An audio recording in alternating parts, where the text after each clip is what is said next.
안녕하세요. 국내 제약 바이오가 7년 만에 FDA 승인이 0건이라고 합니다. 이 기사는 2021년 1월 5일이니까 2020년까지의 그런 자료들을 토대로 계산을 해본 것 같은데요. 기사 내용을 보면은 FDA로부터 2019년까지는 매년 승인이 이어왔는데요. 2020년에는 끊겼습니다. 우리가 HLB 홈페이지 공지사항 등을 통해서도 알 수 있듯이 FDA가 코로나로 인해서 업무가 지연되고 있다는 사실을 알고 있습니다. 그 결과 2020년에는 한 건도 없었습니다. 자, 이러한 사실은 2013년 이후로 처음인데요. 승인이 유력했던 한미약품의 롤런티스 같은 경우에는 무기한 연기가 된 상태입니다. 자, 이것은 미국 스펙트럼에 기술 수출했었던 호중구 감소증 치료제였는데요. 요게 무기한 연기가 되었습니다. 자, 그동안 FDA 승인을 받아왔던 국내 제약바이오 기업들의 그런 역사를 보면요. 처음 허가를 받았었던 것은 2003년에 LG화학의 팩티브였습니다. 자, 이 팩티브는 항생제고요.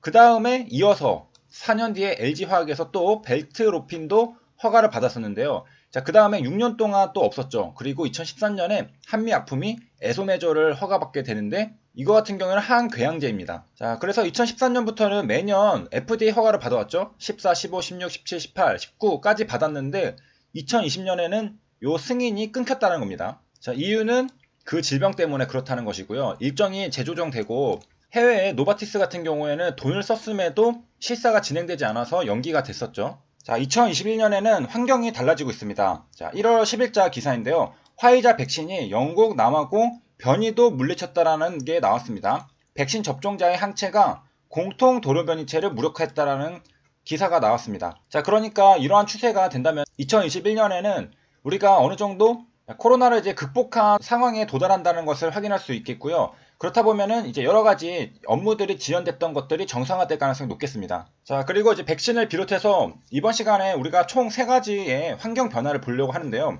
자, 이 환경들이 항암제 회사들에게 유리한 방향으로 전환이 되고 있습니다. FDA가 최근 4년간 항암제, 희귀질환 치료제 70여 개 허가를 했다라는 내용입니다. 1월 7일자에 나왔던 것이고요. 자, FDA 허가 약물로 점쳐본 신약 개발 전망. 그러니까 FDA가 최근에 어떤 치료제들을 많이 허가했느냐에 따라서 최근 트렌드가 어떻게 형성이 되고 있는지를 보는 기사였습니다. 자, 그래서 이제 가장 중요한 게 뭐 첫 단에 나오겠죠. 여기 보면은 4년간, 2015년부터 18년간 38개의 항암제를 허가했다고 하는데요. 자, 이게 다른 허가 건수랑 비교하면은 눈에 띄는 증가세라고 합니다. 그러니까 글로벌 제약사가 현재 항암제 개발에 집중하고 있고 NDA를 많이 신청하고 FDA에서도 허가를 많이 내주고 있다는 뜻입니다. 자, 기사에 따르면은 10년 전만 해도 순환기 약물, 내분비 약물이 상위권이었는데요. 5년 만에 제약사들이 항암제 개발로 트렌드가 완전히 바뀐 것입니다. 자, 그동안에는 고혈압 약, 이상지질혈증 약 이런 것들이 많았음에도 이제 최근에는 대부분 자치를 감췄다고 하고요. 자, 그 다음에 이제 개인적으로 이런 부분이 좀 멋있다고 생각하는데 기업들이 개발하고 허가받고 있는 약이 뭐냐면은 보통 예후가 좋지 않은 암종의 치료제 개발이 뚜렷하다고 합니다.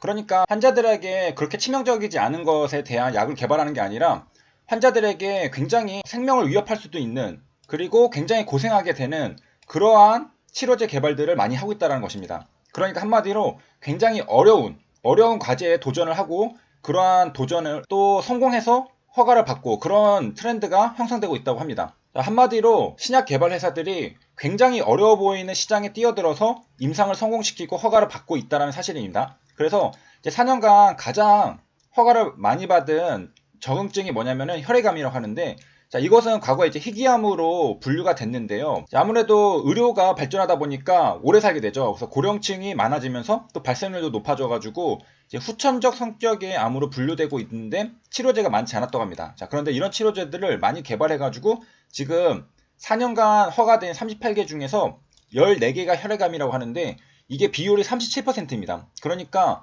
거의 3분의 1이 백혈병, 림프종 이런 거라고 하죠. 혈액암은 백혈병이나 림프종 이런 것들을 말하게 되는 것입니다. 자, 그 다음에 많이 허가된 것은 고형암 중에서 폐암약이라고 하는데요.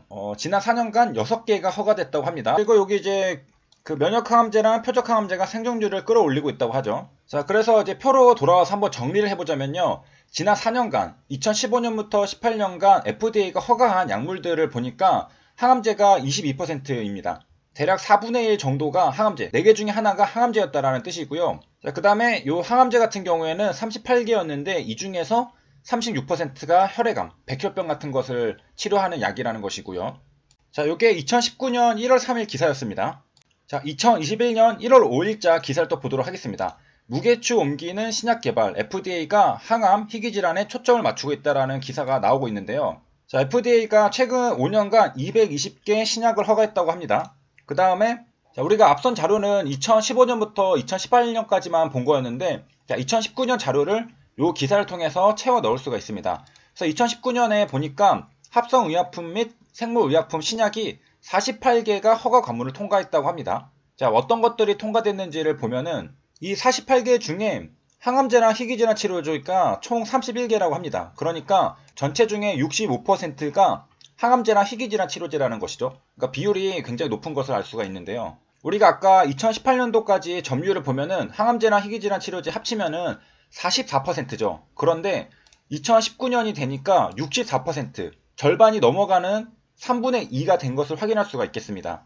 자, 그럼 이 중에서 이제 항암제만 보면은 몇 퍼센트냐? 항암제가 10개로 20.8%라고 합니다. 자, 그래서 그 항암제나 희귀질환 치료제 중심의 허가 경향은 최근 5년 사이에 뚜렷해지고 있다고 하는데요. 자, 여기서 신약 허가 건수를 보면은 대략 40개 정도에서 유지가 되고 있는 걸 볼 수 있고, 항암제 같은 경우에 희귀질환 치료제랑 마찬가지로 상승 추세를 타고 있는 것을 확인할 수 있습니다. 2019년에 10개로 조금 떨어지긴 했지만 앞선 2015년, 16년보다 높죠, 둘 다. 8개랑 3개 대비 10개니까. 자, 그 다음에 이제 조 바이든이 대통령 당선이 인증됐습니다. 미 의회에서 한 건데요. 1월 7일자로 나왔습니다. 이제 미 의회에서 공식적으로 조 바이든의 대통령 당선을 인증한 것이고요. 투표 관련해서 다툼이 있었죠. 근데 이런 것들을 모두 유효 투표로 인증을 해서 이렇게 당선이 확정이 된 것이고요. 자, 이로써 바이든 당선인이 선거인단 270명 이상을 확보했습니다. 반면에 트럼프 대통령은 선거인단 232명 이렇게 됐고, 그러면은 이제 앞으로 바이든 당선인은 오는 20일에 취임식을 열고 임기를 개시하게 됩니다. 우리가 알고 있듯이 바이든의 아들이 브레인 캔서로 사망을 했었죠. 그렇기 때문에 바이든이 문샷 프로젝트도 진행을 하고 굉장히 암에 관심이 많습니다. 그래서 바이든이 대통령이 되면은 항암제 개발 회사들에게는 호재가 될 수가 있겠고요. 자, 이렇게 해서 정리를 하면은 세 가지를 해볼 수가 있는데요.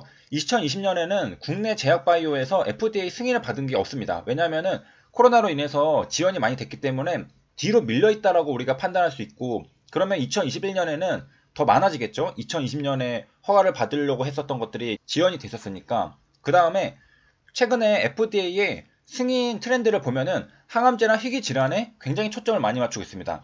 그리고 이러한 이유는 많은 제약사들이 지금 항암제나 희귀 질환 개발에 많이 뛰어들고 있고 많은 성과를 내고 있다라고도 해석할 수 있겠습니다. 그러니까 시장 자체가 이쪽으로 쏠리고 있다는 거죠. 무게추가 옮겨가고 있다는 겁니다. 많은 제약회사들도 개발을 하고 있고 FDA에서도 승인을 많이 내주고 있고, 그 다음에 HLB도 리보세라닙이라는 항암제 개발 회사죠.